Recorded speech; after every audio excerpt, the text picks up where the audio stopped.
ego can be the biggest killer of your happiness.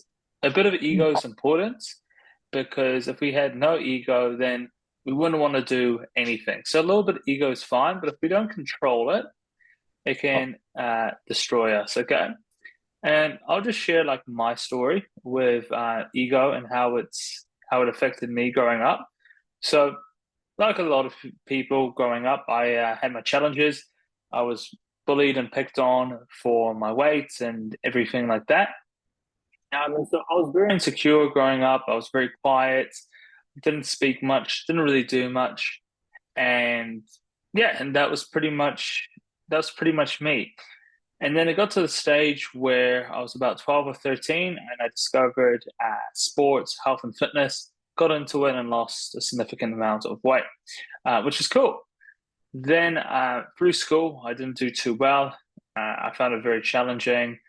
I had a few learning disabilities and things like that. So school wasn't great for me. And I left school and I wanted to be a personal trainer. And this was about uh, 15 years ago, 14, 15 years ago. And I was met with a lot of negativity. A lot of people didn't think it was a good idea. A lot of people thought, like, who do you think you are doing this? Even though all my intentions were very good. I wanted to help overweight people like I was and how my mom was to lose weight and to be happy and healthy. I thought it was a good idea at the time. And I still think it's a good idea. But yeah, I got all this negativity, which made me have a bit of an ego. And said to myself, I'm going to show them all, which is great. But you can come to a point where that can kill you, right? It can really yeah, it can shoot yourself in the foot if you're not careful.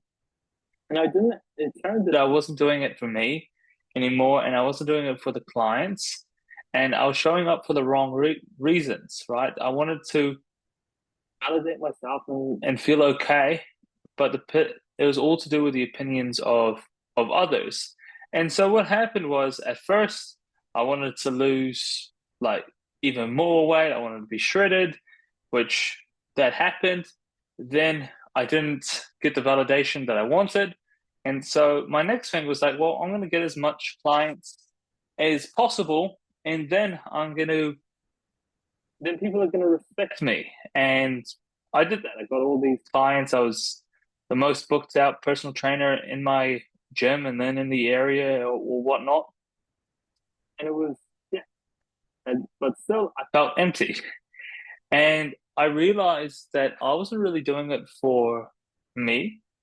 I was doing it for everyone else. The reason why I wanted to get to a certain weight or a certain body fat percentage was to get other people's approval or respect. The reason why I wanted a personal training business changed to it wasn't to help people anymore. It was to try and get status and respect. And then I just became depressed and unhappy from all of it. And when I realized that for me to be happy, I have to love myself.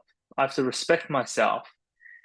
And by that, then it kind of set me free. That realizing that all I need in my life is like a direction, right? People to serve and to help. I need my family and I need my health. And as long as I have that, that's all that really matters. But just relying on this chip on my shoulder, the chip got really, really big. And I definitely needed like shoulder surgery or something like that, which is funny because I've had heaps of shoulder problems. So, but yeah, it's all about, changing the frame and really doing this for you. And just be honest with yourself and remove that ego and ask yourself, am I lying to me? And I lied to myself for a very, very long time. And it's to do with just being insecure. And when you decide to remove that mask, that's going to really set you free. And inside for so long, I didn't realize that I was screaming inside, that I wasn't happy with myself. And that's why I needed to be validated by others, but then, you're living in fear and judgment. And so, yeah, and it's not a good place to be.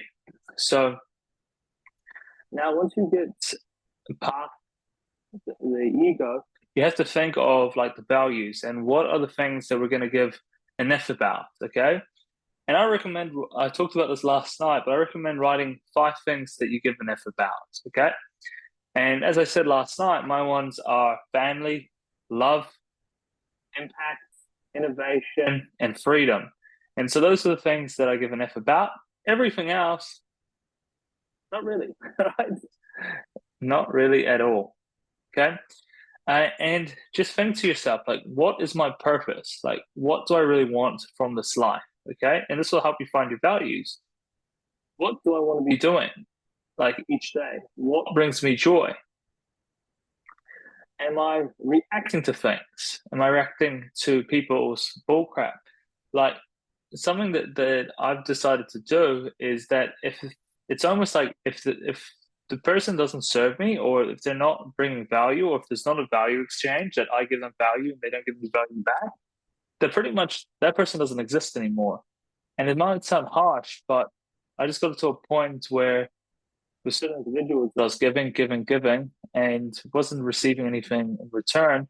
And I don't think that's a very good relationship. And am I hanging out with the people who serve me? Well, what I realized was that, I'm John, my 30-year-old self now, and and this is me. Love doing double-digit coaching. Love all the activities that I have going on. Love my family, but sometimes I'd hang out with people that I've known like for my whole life, and it'll bring me back to like 15-year-old Johnny or 20-year-old Johnny, right?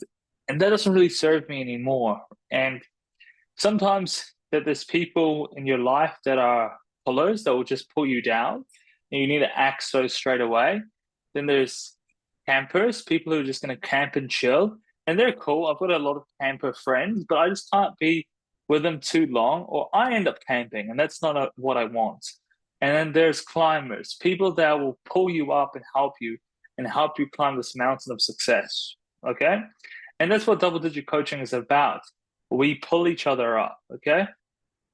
And it's really important to plan a life that you love and a life that you like. Like, what type of exercise are you going to be doing? Like, when are you going to prep your food? What rituals? Family time, uh, connection time, whatever it may be. But like, schedule it out and stick to it, because then you'll live a life that you love. I remember that I used to just drown myself in work, and I would be at the gym literally at 4 a.m. to about the 9 p.m.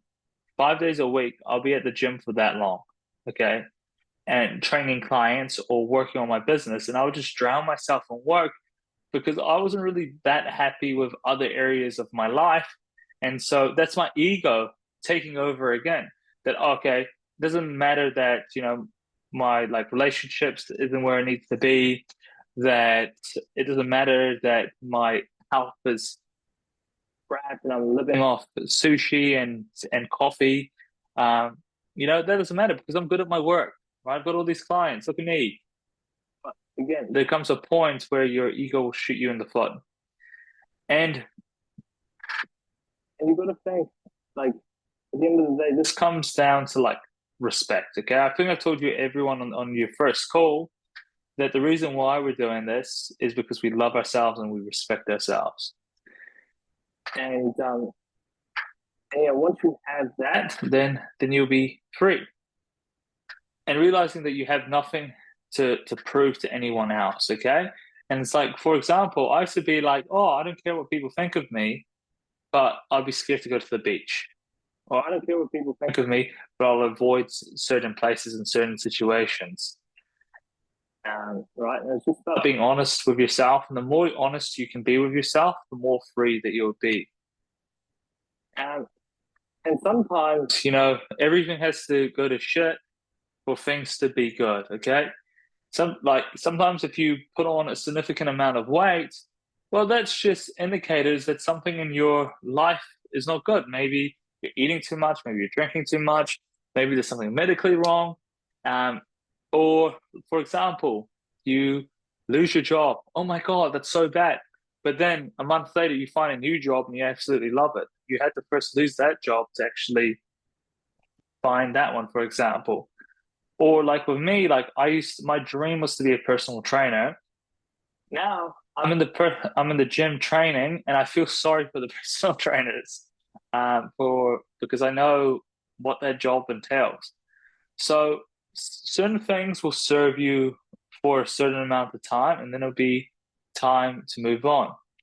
And it's just about define it, prevent it, and repair. And 99% of times it's not going to go your way, but just aim to be, as a motto of double digit coaching, to be 1% better each and every day. And think to yourself, like, what would the highest version of myself do? And yeah, and the best version of yourself, what would they do? You can even write that down. And what would my better self do in this moment? So, and just remember, the only thing stopping you from being elite or the best version of yourself is the 6 inches between your ears. So that's today's talk, team, and we'll go around.